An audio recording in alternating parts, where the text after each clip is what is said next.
Okay, இன்னைக்கு லெசனில் என்ன அப்படின்னு பார்த்தீங்கன்னா 7th ஃபஸ்ட் டேர்ம். இது 7th ஃபஸ்ட் டேர்மில் இருக்கக்கூடிய 4வது லெசனை தான் அணுவோட அமைப்பு அப்படின்னு சொல்கிறாங்க. ரைட்டுங்களா? அணுக்குள்ளே இருக்கிறத நம்ம பார்க்க போகிறோம். அணுவில் வந்து அணுக்கரு இருக்கும், எலக்ட்ரான் புரோட்டான் நியூட்ரான்லாம் இருக்குது. ஸோ அதை பற்றி தான் நம்ம ஃபுல்லாகவே பார்ப்போம் இன்றைக்கி. சரிங்களா? சரி, ஓகே. முதல்ல அணு அப்படின்னா என்ன அப்படின்னு சொல்லி இங்கே ஸ்டார்ட்டாக கொடுத்துருக்காங்க. நம்ம ஆல்ரெடி அணுனா என்னன்றது நமக்கு தெரியணும். போன கிளாஸ்ட்டே பார்த்துருப்போம். நம்ம சுற்றி இருக்கக்கூடிய எல்லா பொருளும் வந்து பார்த்தோம் அப்படின்னா ஒரு அணுவாலாக இருக்குது அப்படின்னு சொல்லி பார்ப்போம். சரிங்களா? அணுக்கள் மற்றும் மூலக்கூறுனால நம்ம சுற்றி இருக்கக்கூடிய எல்லா பொருளும் வந்து ஆயிருக்கு அப்படின்னு சொல்லி பார்த்தோம். இந்த அணுவில் என்ன இருக்குது, அதை இப்போ எக்ஸாம்பிள் பார்த்தோம்னா மேசை, நாற்காலி, புத்தகம் எல்லாமே வந்து பார்த்தோம் அப்படின்னா அணுவால் தான் இருக்குது அப்படின்னு சொல்கிறாங்க. ரைட்டா? நெக்ஸ்ட் வந்து பார்த்தோம் அப்படின்னா எல்லாமே அணுக்களால் தான் இருக்குது அப்படின்னு சொல்லி பார்த்தோம். அந்த அணுக்கள் தான் வந்து பார்த்தோம் அப்படின்னா மிகச்சிறிய துகள்கள் அப்படின்னு சொல்கிறாங்க. இதை வந்து நம்மளால் நுண்ணோக்கியால் கூட என்ன பண்ண முடியாது அப்படின்னா பார்க்க முடியாது. இல்லை, நம்ம கண்ணாலையும் சரி நுண்ணோக்கியாலையும் அணுவை வந்து பார்க்கவே முடியாது. ஓகேங்களா? இந்த அணுவில் வேறு என்ன இருக்குது அப்படின்னு பார்த்தோம் அப்படின்னா அடிப்படை துகள்கள் இருக்குது. சரிங்களா? அணுவோட இந்த பாடத்தில் நம்ம மேக்ஸிமம் என்ன பண்ணுறோம் அப்படின்னா அணு கொள்கைகள் பார்ப்போம். ஏன்னா ஒவ்வொருத்தங்களும் ஒவ்வொரு கொள்கை, அணுவை பற்றின ஒரு கொள்கைகள் சொல்லியிருப்பாங்க. இந்த அணுனா இப்படி தான் இருக்கும் அப்படின்ற ஒரு கொள்கை கொடுத்துருப்பாங்க. இப்போ அந்த அணு கொள்கைகளை பற்றி பார்க்கணும். வேறு என்ன பார்ப்போம்னா அணுவோட அந்த அடிப்படை துகள்கள், அணுக்குள்ளே என்னென்ன இருக்குது, என்ன இது இப்போ எலக்ட்ரான் புரோட்டான் நியூட்ரான் சொல்கிறோம்ல, அதுதான் அடிப்படை துகள்கள் அப்படின்றது அணுக்குள்ளே இருக்கிறது. சரிங்களா? நெக்ஸ்ட் வந்து அணு என்ன, நிறை என்ன, இணைதிறன்னா என்னன்னு பார்ப்போம்.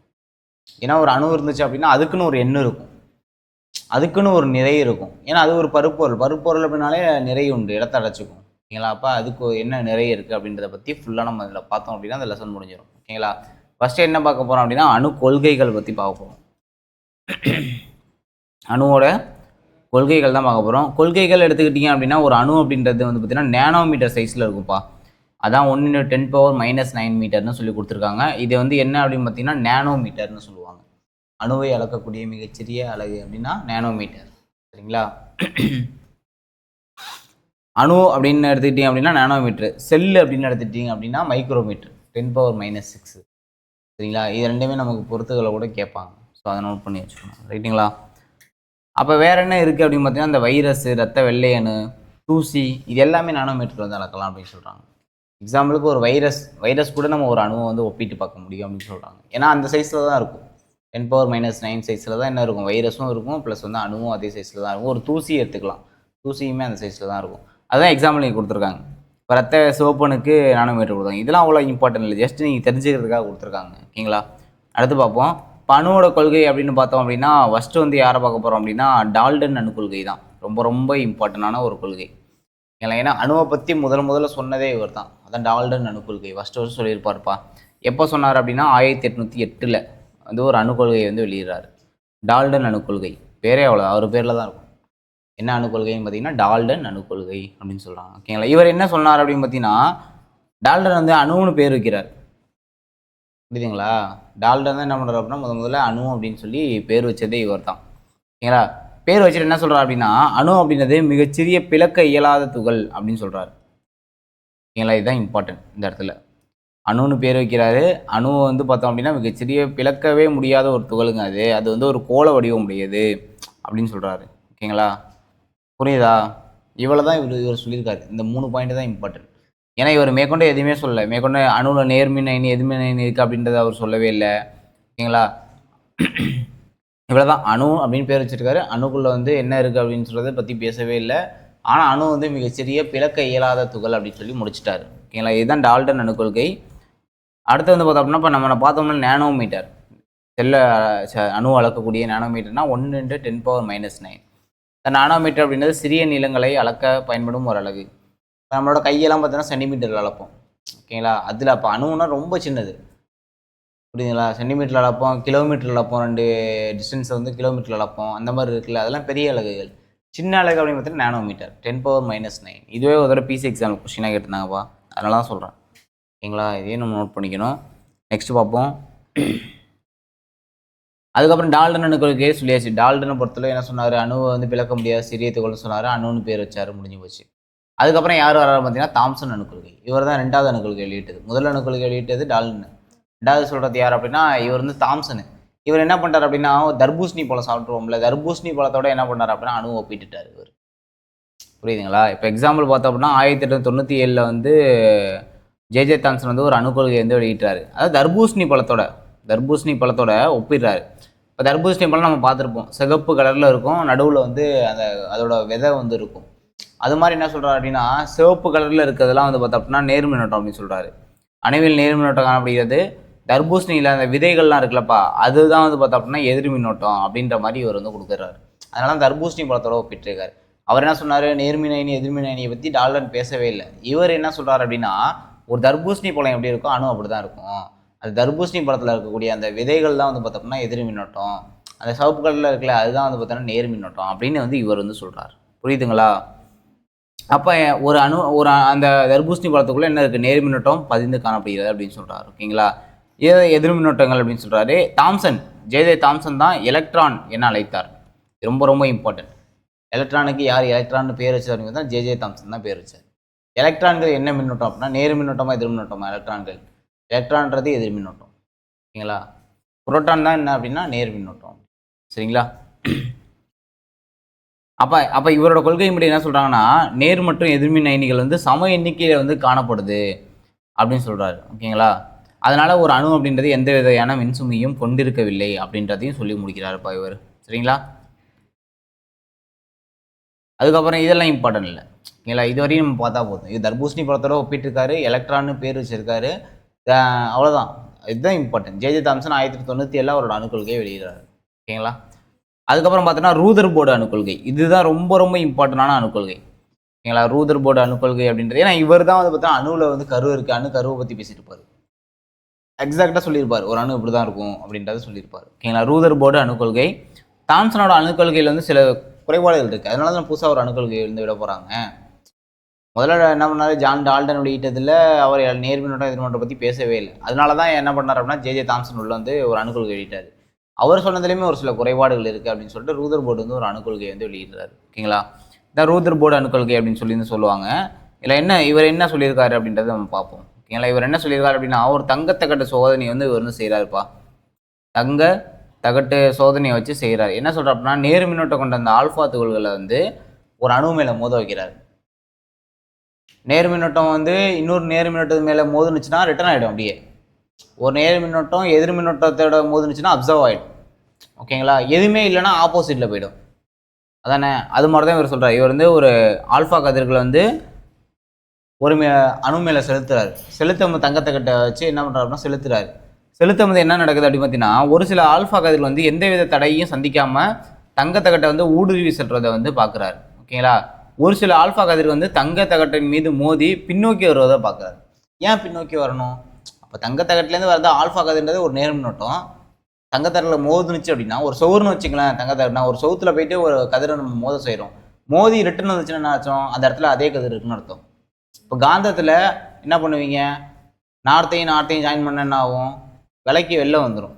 அதே மாதிரி தான் இங்கே கதிரும். இந்த கதிரை என்ன பண்ணுறோம் அப்படின்னா போய் மோதணும்னா இங்கேயும் பாசிட்டிவ் சார்ஜ் இருந்துச்சுன்னா அங்கேயும் பாசிட்டிவ் சார்ஜ் இருந்துச்சுன்னா என்ன ஆகும், ஆப்போசிட்டில் ரிட்டர்ன் வந்துடும். அந்த மாதிரி பாதி கதிர்கள் வந்து ரிட்டர்ன் வந்துடுது அப்படின்னு சொல்கிறாங்க. ஓகேங்களா? இங்கே பாசிட்டிவ் இருந்து அங்கே நெகட்டிவ் இருந்துச்சுன்னா அதை அப்சர்வ் பண்ணிக்கும். ஓகேங்களா? ஒன்றுமே இல்லை அப்படின்னா நான் அந்த இடத்துல சௌரே இல்லைன்னா நேராக போயிட்டே இருக்கும். அந்த மாதிரி தான் சொல்ல வர்றாரு இவர். பாருங்களேன், ரூதர்போர்டு வந்து இதை முக்கியமாக கருதுறாரு. துப்பாக்கி குண்டு மெல்லிய காகிதத்தின் மீது மோதி பின்னோக்கி வந்தால் அது எவ்வளவு வியப்பாக இருக்கும். துப்பாக்கி வச்சு சுடுறோம் ஒரு காகிதத்தில் பட்டுட்டு வந்தால் அப்படி இருக்கும். அந்த மாதிரி தான் இது இருக்குது அப்படின்னு சொல்கிறாரு. ஓகேங்களா? அதுக்கப்புறம் தான் என்ன பண்ணுறாரு அப்படின்னா இதெல்லாம் வச்சு தான் என்ன பண்ணுறாரு அப்படின்னா ரூதர்போர்டு வந்து ஒரு கொள்கையை வந்து வெளியிடுறாரு. என்ன சொல்கிறாரு அப்படின்னு பார்ப்போம். இப்போ வந்து அதிக அளவிலான ஆல்ஃபா கதிர்கள் தங்கத்தகட்டினை ஊடுருவி செல்கின்றன எனில் அணுவானது பெரும்பாலும் வெற்றிடத்தை கொண்டிருக்க வேண்டும். அந்த இடத்துல எதுவுமே இல்லைன்னா தான் ஊடுருவி அடுத்த சைடு போகும். அப்போ ஒரு அணுவில் வந்து பார்த்தீங்கன்னா பெரும்பாலும் வந்து வெற்றிடம் தான் இருக்குது அப்படின்றத முதல்ல சொல்கிறாரு.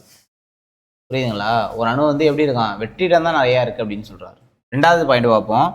எந்த பகுதியில் நேர்மின்னோட்டம் பெற்ற கதிர்கள் பின்னோக்கி வந்தனவோ அப்பகுதி முழுவதும் நேர்மின் தன்மை பெற்றதாக இருக்க வேண்டும். பாசிட்டிவ் சார்ஜ் போய் மோதுதுன்னா மோதி ரிட்டர்ன் வந்துச்சுன்னா அந்த இடத்துலையும் பாசிட்டிவ் சார்ஜ் இருக்குன்னு தானே அர்த்தம். அதான் சொல்ல வர ரெண்டாவது பாயிண்டா. அதுக்கப்புறம் பாருங்க, ஆனால் அப்பகுதியின் அளவானது வெற்றிடத்தின் ஒப்பிடும் போது அளவில் மிக சிறியதாக இருக்க வேண்டும். ஏன்னா ஒரு அணுவில் வெற்றிடம் தான் நிறைய இருக்குன்னு சொல்லி முடிச்சுட்டாங்க. அப்போ இந்த வெற்றிடத்தை கம்பேர் பண்ணும்போது அந்த ரிட்டர்ன் ஆகுறது பாசிட்டிவ் சார்ஜ் போய் மோதி பாசிட்டிவ்ல ரிட்டர்ன் வர்றது கம்மியாக இருக்குது. அந்த இடம் கம்மியாக இருக்குது, ஆனால் இருக்குது அப்படின்னு சொல்கிறாங்க. ஓகேங்களா? புரியுதா புரியலையா? புரியுதா? அடுத்து பார்ப்போமா. இந்த அவர் சொன்னதுப்பா அந்த 3 பேர் சொன்னாங்களே. ஃபஸ்ட்டு ஜான் டால்டன் என்ன சொல்கிறாரு, ஒரு கடினமான ஒரு தின்ன கோள வடிவத்தில் இருக்குது அணு அப்படின்றது. ஆனால் எலக்ட்ரான் போட்டதை பற்றி அவர் பேசவே இல்லை. அதனால தான் நடுவில் எம்டியாக கொடுத்துருக்காங்க. அணு கருவை பற்றியும் அவர் பேசவே இல்லை. அடுத்து இவர் தாம்சன் என்ன பண்ணாரு, தர்பூசணி பழத்தோட ஒப்பிட்டார். ஒரு தர்பூசணி பழம் இது, எந்த ஒரு இதுவுமே இல்லாத நேர்மின்னோட்டம், அந்த ரெட் கலரில் விதை இருக்கும்ல உள்ள, அது வந்து எதிர்மின்னோட்டம் அப்படின்னு அவர் சொன்னார். ஆனால் நம்ம ரூதர்போர்டு என்ன சொன்னார் அப்படின்னா, உள்ளே வந்து ஒரு உட்கரு வந்து இருக்குது, உட்கரு வந்து ஒன்று இருக்குது. அணுவோட பாதி இடம் வந்து பார்த்தீங்கன்னா வெற்றிடமாக தான் இருக்குது. இந்த இடம்லாம் வெற்றிடமாக இருக்குல்ல, வெற்றிடமாக இருக்குது. ஒரு சில நேர்மின்னோட்டம் கொண்ட துகள்கள் வந்து இருக்குது. நேர்மின்னோட்டத்தில் பாசிட்டிவ் சார்ஜில் படிச்சுன்னா பாசிட்டிவ் சார்ஜில் ரிஃப்ளெக்ட் ஆகிடும். ஓகேங்களா, அப்படின்றதே அவர் சொல்லியிருக்காரு. நெகட்டிவ் சார்ஜ் இருக்கிறதையும் அவர் பேசியிருக்காரு. ஓகேங்களா,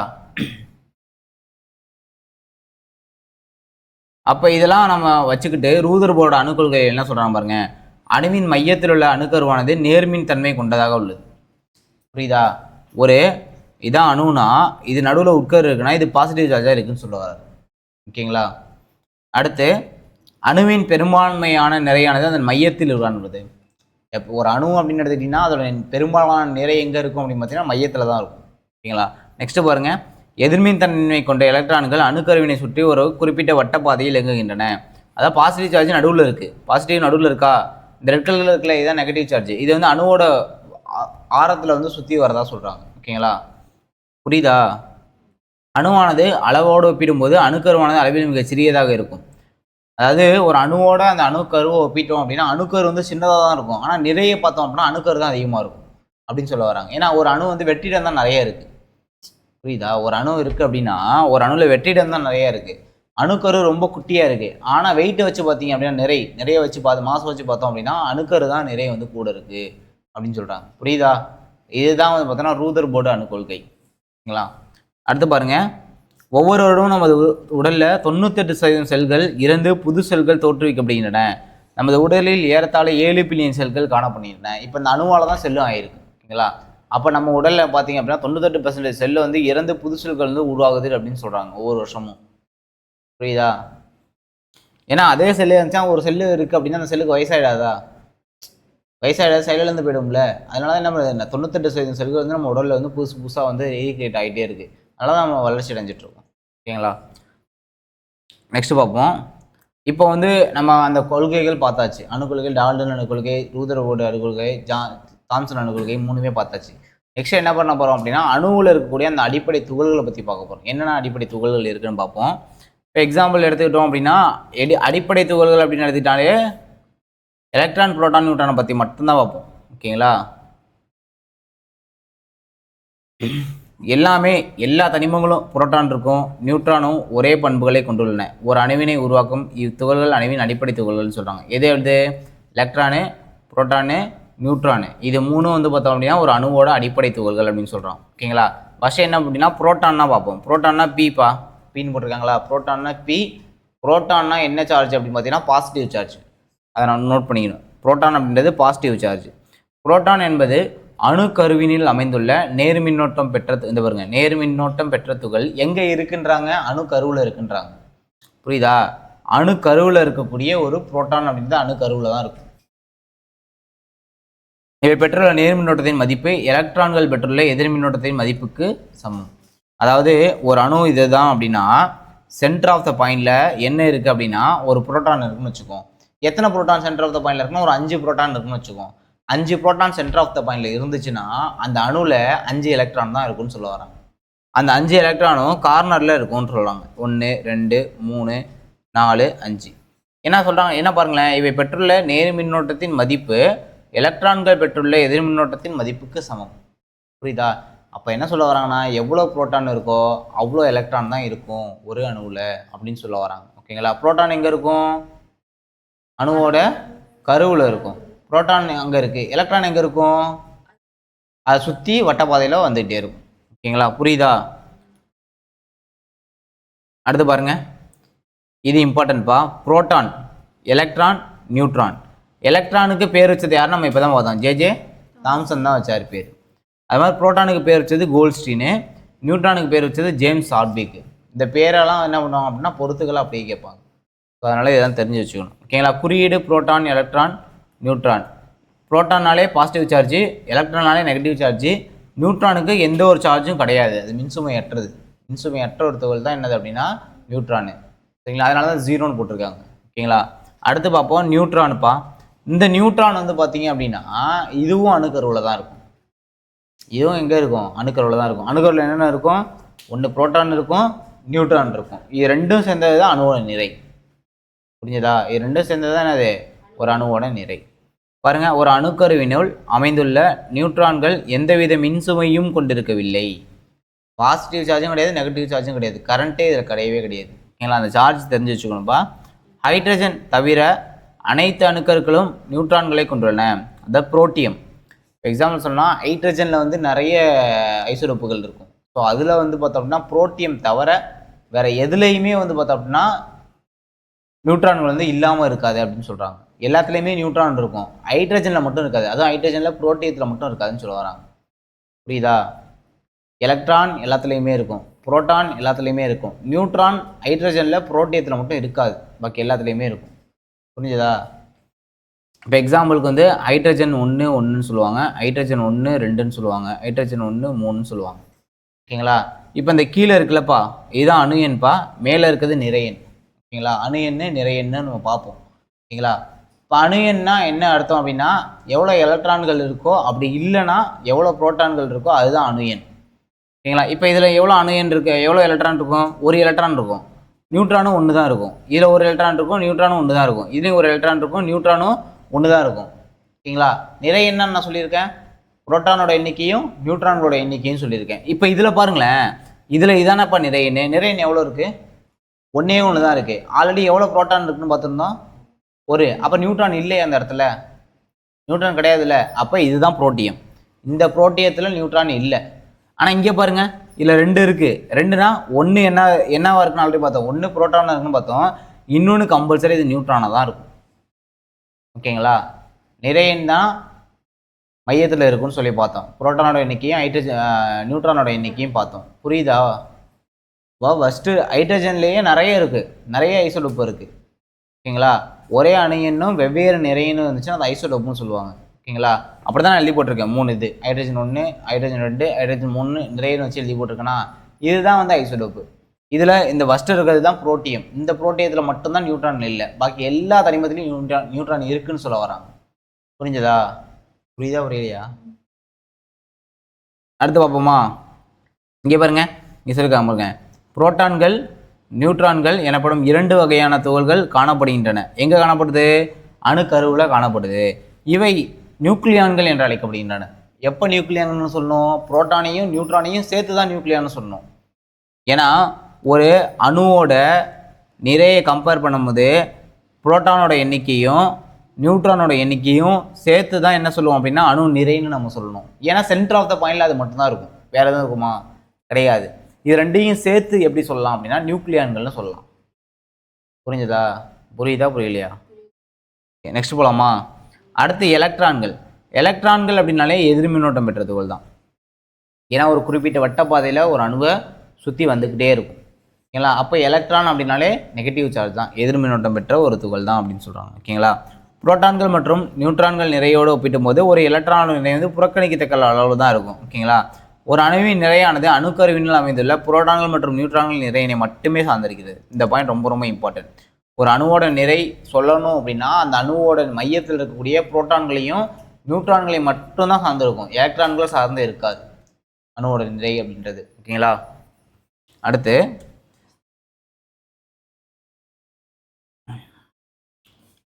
ஒரு அணுக்கருவுக்கு வெளியே காணப்படும் அனைத்து எலக்ட்ரான்களின் மொத்த எதிர்மின்னோட்டமானது அணுக்கருவின் உள்ள காணப்படும் புரோட்டான்களின் மொத்த நேர்மின்னோட்டத்துக்கு சமமாக இருக்கும். இதன் காரணமாகவே அணுக்கள் மின் நடுநிலைமையுடன் காணப்படுகின்றன. ஒரு அணு நடுநிலைமையாக இருக்கிறதுக்கு காரணமே இதுதான். என்ன சொல்கிறாங்க அப்படின்னா ஒரு எலக்ட்ரான் எவ்வளோ இருக்கோ அதே அளவில் தான் புரோட்டான்களும் இருக்கும், அதனால தான் அணு வந்து ஒரு நடுநிலைமையோடு இருக்குது அப்படின்றத சொல்கிறாங்க. ஓகேங்களா?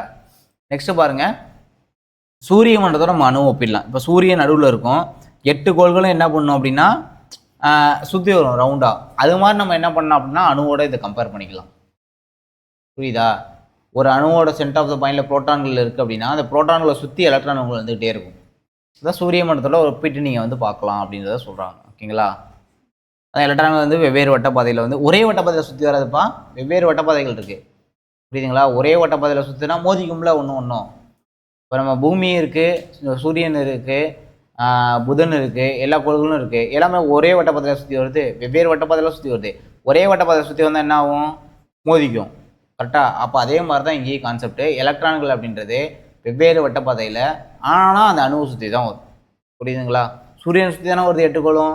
அதே மாதிரி தான் இங்கேயும் வெவ்வேறு எலக்ட்ரான்கள் இருக்குது, நிறைய எலக்ட்ரான்கள் இருக்குது. ஒரு சில தனிமத்தில் ஒரே ஒரு எலக்ட்ரானும் இருக்குது. அவங்க என்ன பண்ணுவாங்கன்னா வெவ்வேறு வட்டப்பாதையில் சுற்றி வந்துக்கிட்டே இருப்பாங்க. புரியுதா? இப்போ சூரியன் தானே 8 கோளையும் பிடிச்சி வைக்குது. சூரியனோட அந்த ஈர்ப்பு விசையினால தான் என்னது 8 கோளும் சுற்றி வருது. அதே மாதிரி ஒரு அணுவோட நிறையில் இருக்கக்கூடிய புரோட்டானோட அந்த ஒரு ஈர்ப்பு விசையினால தான் எல்லா எலக்ட்ரான்களும் சுற்றி வருது. புரியுதா? அப்படியே சூரிய மண்டலத்தோடு நம்ம என்ன பண்ணலாம் அப்படின்னா ஒரு அணுவை வந்து ஒப்பிட்டு பார்த்துக்கலாம் அப்படின்னு சொல்ல வராங்க. ரைட்டுங்களா? அடுத்து பார்ப்போமா? நெக்ஸ்ட் வந்து பார்த்தோம் அப்படின்னா அணு என்ன நிறை என்னென்ன. இப்போ நான் சொன்னது தான் இங்கே இருக்க போகுது. அணு என்ன எலக்ட்ரான்கள், அப்படி இல்லைன்னா புரோட்டான்களோட எண்ணிக்கை.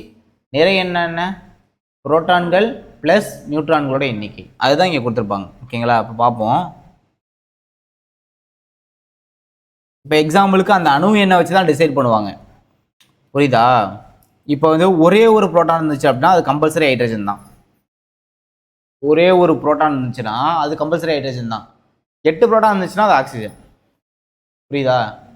புரோட்டான்னா 8 புரோட்டான் இருந்துச்சுன்னா அதோட அணு எண் என்னவாக இருக்கும்? 8ஆக இருக்கும். இப்போ 8 அணு எண் இருந்துச்சு அப்படின்னா அது ஆக்சிஜன். புரியுதுங்களா?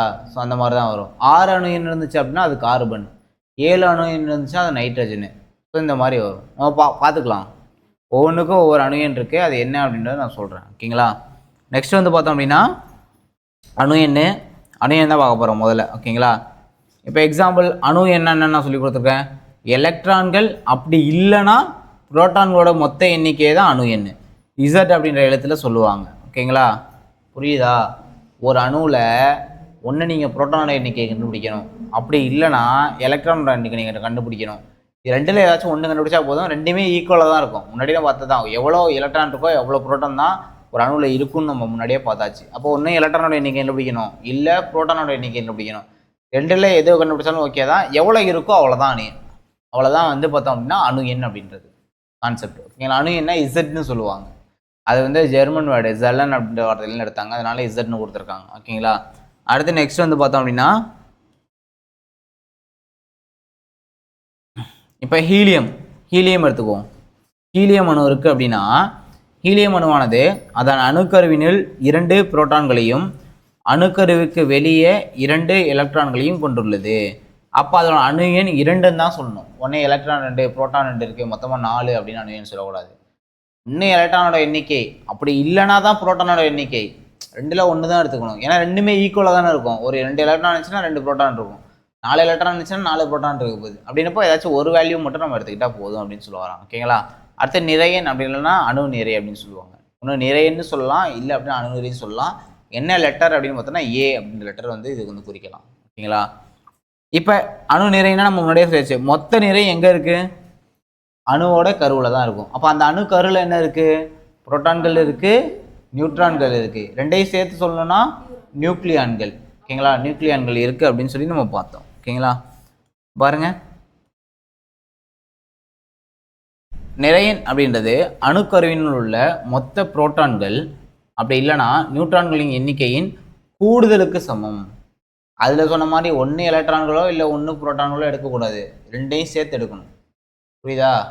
1 புரோட்டான் எடுத்துக்கணும், இன்னொன்று நியூட்ரான் எடுத்துக்கணும். ரெண்டையும் சேர்த்து ப்ளஸ் பண்ணிங்கன்னா அதுதான் அணுவோட நிறை. ஏன்னா சென்டர் ஆஃப் த பாயிண்டில் அணுவுக்கு அது 2 மட்டும் தான் இருக்குது. அப்படின்றப்ப ரெண்டையும் சேர்த்துக்கணும். ஓகேங்களா? ஒரு கிளாஸில் 10 பேர் இருக்காங்கன்னா 10 பேரோட வெயிட்டையும் சேர்த்தா தான் கிளாஸோட வெயிட்டு. ஒரு ஆளோட நிறை எடுத்தது வெயிட்டு கிடையாதுல்ல. அதே கான்செப்ட் தான் இங்கேயும். ஒரு அணுக்குள்ளே சென்டர் ஆஃப் த பாயிண்டில் என்னென்ன இருக்கோ அதை மட்டும் தான் எடுக்கணும். ஓகேங்களா? அப்போ ஏன் சார் இதில் எலக்ட்ரான் எடுக்கக்கூடாதுன்னா எலக்ட்ரான் எடுக்கக்கூடாது. ஏன்னா அணுவோட நிறைன்றது சென்டர் ஆஃப் த பாயிண்டில் இருக்குது. புரியுதுங்களா? அப்படின்றப்ப எலக்ட்ரான் நம்ம எடுக்கக்கூடாது. இதுதான் அதுக்கான இது ஃபார்முலா. பார்த்துங்க, ஏ அப்படின்னு எடுத்துக்கிட்டிங்கன்னா 1 புரோட்டானையும் நியூட்ரானையும் ப்ளஸ் பண்ணிக்கணும். ஓகேங்களா? புரியுதா புரியலையா? புரியுதுல்ல? நெக்ஸ்ட் போகலாமா?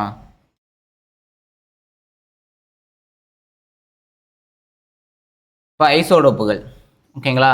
இப்போ எக்ஸாம்பிளுக்கு இப்போ ஒரு தனிமம் நம்ம பூமியில் கிடைக்குதுன்னு வச்சுக்கோம். ஹைட்ரஜன்ற தனிமம் கிடைக்குதுன்னா அது வந்து வெவ்வேறு நிறையில் கிடைக்கும் நமக்கு. அதுதான் ஐசோடோப்புகள். இப்போ ஹைட்ரஜன்னா அணு எண் 1 தான். ஹைட்ரஜன்னா அணு எண் 1 தான். ஹீலியம்னா அணு எண் 2 தான். கார்பன்னா அணுஎண் 6 தான், நைட்ரஜன்னா அணுஎண் 7 தான், ஆக்சிஜன்னா அணுஎண் 8 தான். ஆனால் எல்லாருக்கும் ஒவ்வொரு நிறை இருக்கும். புரியுதா இல்லையா? அணுஎண் ஒன்று தான், ஆனால் நிறை வேற வேற இருக்கும். இப்போ பாருங்க, இந்த இடத்துல இங்கேயும் ஒரு ஹைட்ரஜன் இருக்கு, இங்கேயும் ஒரு ஹைட்ரஜன் இருக்கு, இங்கேயும் ஒரு ஹைட்ரஜன் இருக்கு. எல்லாத்துக்கும் அணுஎண் என்னப்பா? 1 1 1 அணுஎண். நிறையன் என்ன? நிறைய ஒன்றுக்கு எப்படி இருக்கு? ஒன்றில் 1 இருக்கு, இன்னொன்று 2 இருக்கு, இன்னொன்று 3 இருக்கு. அப்போ இதில் என்ன சொல்கிறாங்கன்னா, இதுக்கு பேர் வந்து பார்த்தீங்கன்னா புரோட்டியம், இதுக்கு பேர் வந்து டியூட்ரியம், இதுக்கு பேர் டிரிட்டியம். அணு எண் சேமாக இருக்கும், நிறையன் வந்து வெவ்வேறையாக இருந்துச்சு அப்படின்னா அதான் ஐசோடோப்பு. புரியுதா? ஒரு ஐசோடோப்பு அப்படின்னா அணு எண் சேமாக இருக்கும், நிறையன் வேற வேறையாக இருந்துச்சு அப்படின்னா அது ஐசோடோப்பு. கீழே உள்ளது அணு எண்பா, மேலே உள்ளது நிறையன். புரியுதா? கீழே உள்ளது அணு எண்ணு, மேலே உள்ளது நிறையன். அணு எண்ணு என்ன பார்த்தோம்? எலக்ட்ரான்கள் அல்லது புரோட்டான்களோட எண்ணிக்கை. நிறையன் என்ன பார்த்தோம்? புரோட்டான்கள் ப்ளஸ் நியூட்ரான்களோட எண்ணிக்கை, இல்லை சேர்த்து நியூக்ளியான்களோட எண்ணிக்கைன்னு சொல்லலாம். ஓகேங்களா? அப்போ ஐசோடோப்புனா என்ன அர்த்தம்? ஹைட்ரஜன் நமக்கு கிடைக்கும் பூமியில், ஆனால் அந்த ஹைட்ரஜனோட நிறை வேற வேறையாக இருக்கும். புரியுதுங்களா? ஒரு ஹைட்ரஜன் எக்ஸாம்பிளுக்கு 59% வந்து நிறைய இருக்கும், இன்னொரு ஹைட்ரஜன் வந்து 49% தான் நிறைய இருக்கும். அப்போ ரெண்டும் நம்ம ஹைட்ரஜன் தான், ஆனால் நிறையன் மட்டும் வேறுபடுது. ஓகேங்களா? புரியுதா புரியலையா? அதனால என்ன சொல்றாங்க அப்படின்னா, ஒரே அணு எண்ணையும் வெவ்வேறு நிறையன்களையும் கொண்டிருந்தா அது ஐசோடோப்பு அப்படின்னு சொல்ல வராங்க. புரியுதா? நெக்ஸ்ட் ஐசோபார்கள். ஐசோபார்கள்னா ஒன்றும் இல்லை, நிறையன் சேமாக இருக்கும் ஆனால் அணு எண் வேற வேறையாக இருக்கும், வெவ்வேறு தனிமமாக இருக்கும். எக்ஸாம்பிள் பாருங்களேன், ஆர்கானு, கால்சியம். இதில் அணு எண் கால்சியத்துக்கு அணு எண் என்னப்பா? கால்சியத்துக்கு அணு எண் என்ன? அங்கே என்ன போட்டிருக்கு? 20. ஓகேங்களா? ஆர்கானுக்கு நம்பர் என்ன போட்டிருக்கு? 18. அணு எண் வேற வேற இருக்கா? அணு எண் வேற வேற தானே இருக்கு, தெரியுதுல இங்க இல்லையா? நிறைய என்ன இருக்கு? 40 40. ஓகேவா? அப்ப ஒரே நிறை எண்ணையும் வெவ்வேறு அணு எண்ணையும் பெற்றிருந்துச்சுன்னா அது ஐசோபார். ஐசோபார் மீன்ஸ் பார் சேமா இருக்கும், ஆனா அணு எண் மட்டும் வேற இருக்கும். புரியுதா? புரியுதா புரியலையா? ஐசோடோப் ஐசோபார்னா என்ன தெரிஞ்சா? நெக்ஸ்ட் போலாமா?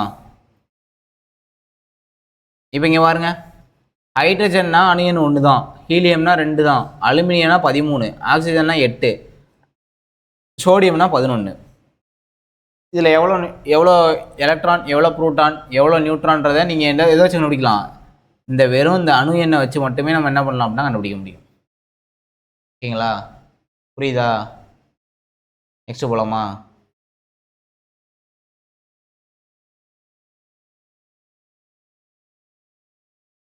இதெல்லாம் ஜஸ்ட் நீங்கள் பார்த்துங்க, ஃபஸ்ட்டு இருக்கக்கூடிய அந்த 20 தனிமம் மட்டும் கொடுத்துருக்காங்க.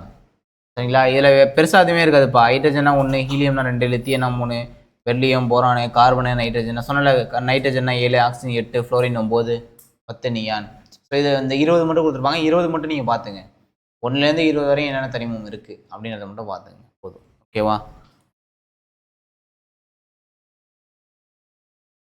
இந்த படம் கொடுத்துருக்காங்களே, இதையும் கொஞ்சம் பார்த்துங்க.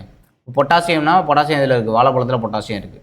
ஸோ அந்த மாதிரி படத்தில் மட்டும் பார்த்துங்க. ஓகேங்களா? ஆர்கான் இதில் பயன்படுத்துகிறான், பல்பில் பயன்படுத்துகிறாங்க. அது மாதிரி பார்த்துங்க. சரியா? புரிஞ்சுதா? ஹைட்ரஜன் இதில் இருக்குது, சூரியனில் இருக்குது, அதனால் சூரியன் படம் போட்டிருக்காங்க. ஓகேங்களா? அடுத்து வந்து பார்த்தோம்னா இணைதிறன். ஓகே, ஒன்றுமே கிடையாதுப்பா. எக்ஸாம்பிள் சோடியம் குளோரைடு அப்படின்றது உப்பு, நம்ம வீட்டில் பயன்படுத்தக்கூடிய உப்பு. அதில் என்னென்ன இருக்குது? சோடியம் இருக்குது, குளோரின் இருக்குது. இது ரெண்டும் ரெண்டும் இணைஞ்சு தானே உப்பு உருவாகுது. ரெண்டும் இணையக்கூடிய திறன் தான் இணைதிறன். புரியுதா? சோடியமும் குளோரினும் எப்படி இணையும்? ஒரு குறிப்பிட்ட விகிதத்தில் தான் இணைய போகுது. புரியுதுங்களா?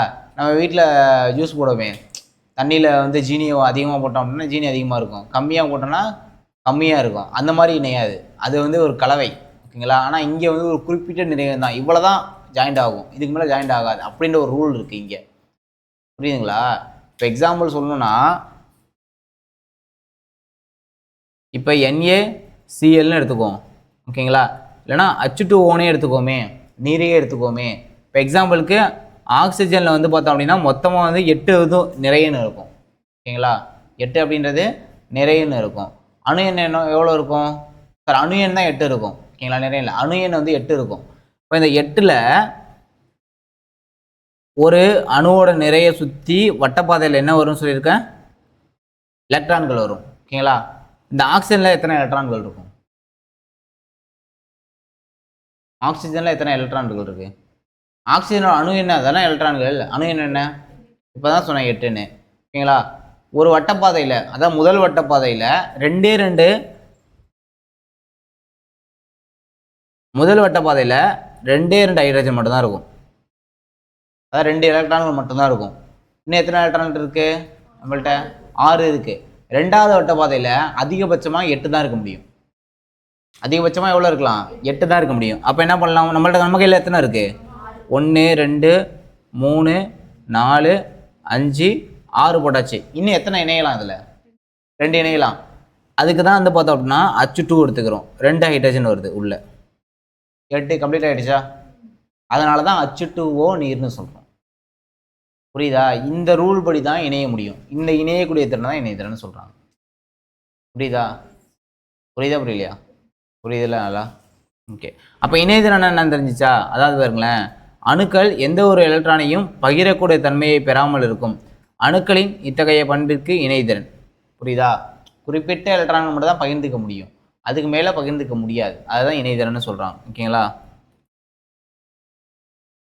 இப்போ இந்த அணுக்களை வந்து பிணைத்திருப்பது எது? எலக்ட்ரான்கள் எதிர்மின் சுமை கொண்டவை, புரோட்டான்கள் நேர்மின் சுமை கொண்டவை. இவற்றிற்கிடையே உள்ள ஈர்ப்பு எலக்ட்ரான்கள் அதன் வட்டப்பாதையில் பிணைத்து வைக்கிறது. நான் சொன்னேன்னா சூரியனை சுற்றி 8 கோள்களும் வருதா? அந்த 8 கோள்களும் இணைச்சு வச்சிருக்கிறது ஒரு ஈர்ப்பு விசை. அதே மாதிரி தான் இங்கேயும் புரோட்டானுக்கும் எலக்ட்ரானுக்கும் இடையில ஒரு ஈர்ப்பு விசை இருக்குது. அதுதான் வந்து அதை வட்டப்பாதையில் இயங்க வைக்குது. புரியுதா? அப்போ இணைதிறன் என்னன்னு தெரிஞ்சிச்சாப்பா? யாருன்னு சொல்லுமா? அதில் தான் ஒரு அணு பிற அணுவுடன் இணையக்கூடிய திறனே இணைதிறன். முடிஞ்சு போச்சு ஷார்ட்டா. ஒரு அணு இன்னொரு அணுவோட இணையக்கூடிய திறன் தான் இணைதிறன். முடிஞ்சிச்சா? இப்போ குளோரின் இணைதிறன் 1, குளோரினோட இணைதிறன் 1. இப்போ ஹைட்ரோகுளோரிக் அமிலம், இப்போ HClன்னு சொல்கிறோம். ஓகேங்களா? HClன்னு சொல்கிறோம். குளோரினுக்கு வந்து பார்த்தோம் அப்படின்னா 17பா. குளோரினுக்கு மொத்தம் வந்து 17 இருக்கும். ஃபஸ்ட்டு இதில் வந்து எவ்வளோ ஃபில் பண்ணுவோம்? 2 ஃபில் பண்ணுவோம். 2வதுல எத்தனை ஃபில் பண்ணுவோம்? 8 ஃபில் பண்ணுவோம். 8 2 10 முடிஞ்சு போச்சு. மிச்சம் எவ்வளோ இருக்குது? 7 இருக்குது. 7 இன்னொரு வட்டப்பாதையில் வருமா? 7. இது கூட என்ன வரும் அப்படின்னா ஒரு ஹைட்ரஜன் சேர்த்துக்குவோம். அப்போ தானே 8 ஃபில் ஆகும். அப்போ அதான் HCl. அப்போ குளோரின் இணைதிறன் என்ன? 1. ஏன்னா ஒரே ஒரு ஹைட்ரஜன் மட்டும் தானே ஏற்றுக்குது, அதனால் 1 குளோரினுக்கு. ஆக்சிஜனோட இணைதிறன் என்ன? 2. ஏன்னா H2O. ஓகேங்களா? அதனால ஆக்சிஜனோட இணைதிறன் 2. புரிஞ்சுதா புரியலையா? அவ்வளோதான் இணைதிறன் கான்செப்ட். ஓகேவா? நெக்ஸ்ட்டு வந்து பார்த்தோம் அப்படின்னா அவ்வளோ. இதெல்லாம் சும்மா ஜஸ்ட் ஸ்டோரி தான், இதெல்லாம் கொஸ்டின் இருக்காது உங்களுக்கு. ஓகேங்களா? இது மட்டும் பார்த்துங்க. இணைதிறன் இப்போ எக்ஸாம்பிளுக்கு ஹைட்ரஜனோட இணைதிறன் இப்போ தான் நம்ம பார்த்தோம். ஹைட்ரஜனோட இணைதிறன் என்ன? 1. ஓகேங்களா? கார்பனோட இணைதிறன் என்ன? கார்பன்னா 6பா.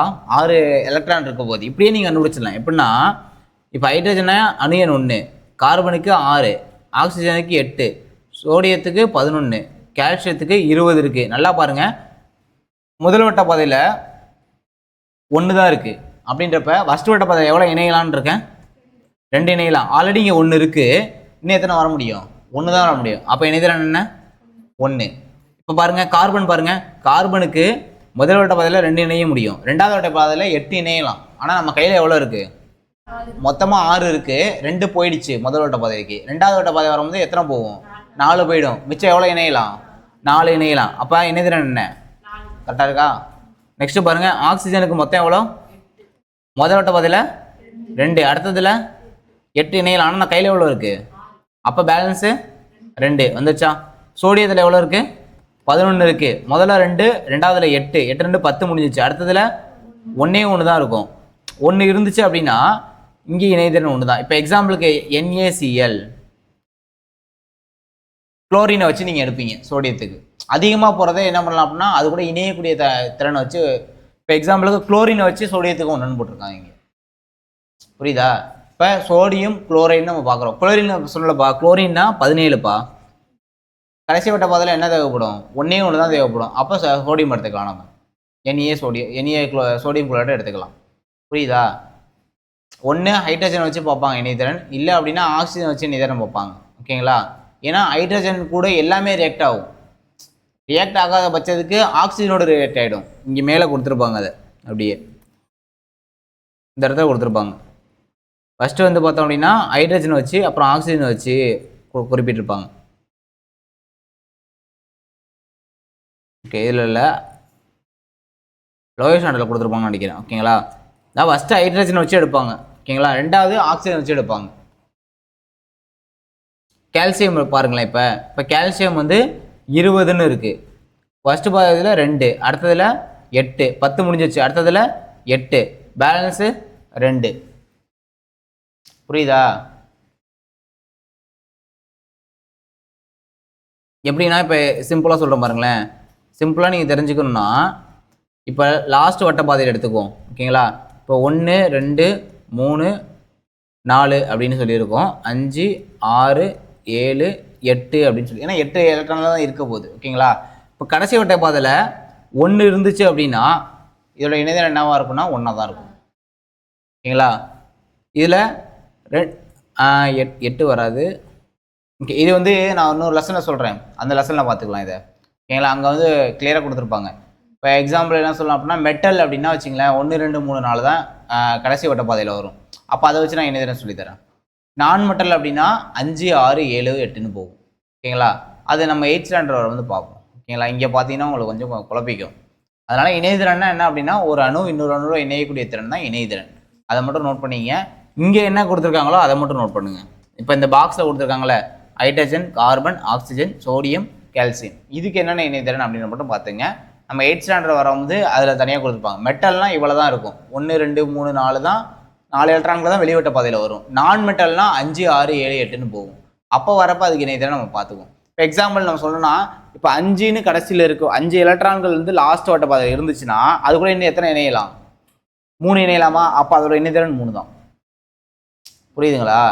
இப்போ 7 எலக்ட்ரான் இருக்குன்னு வச்சுப்போம். இப்போ 7 எலக்ட்ரான் வந்து கடைசி வட்ட பாதையில் இருந்துச்சுன்னா அதோட இணைதிறன் 1 தான். 8 எலக்ட்ரான்கள் கடைசி வட்ட பாதையில் இருந்துச்சுன்னா அதோட இணைதிறனே கிடையாது.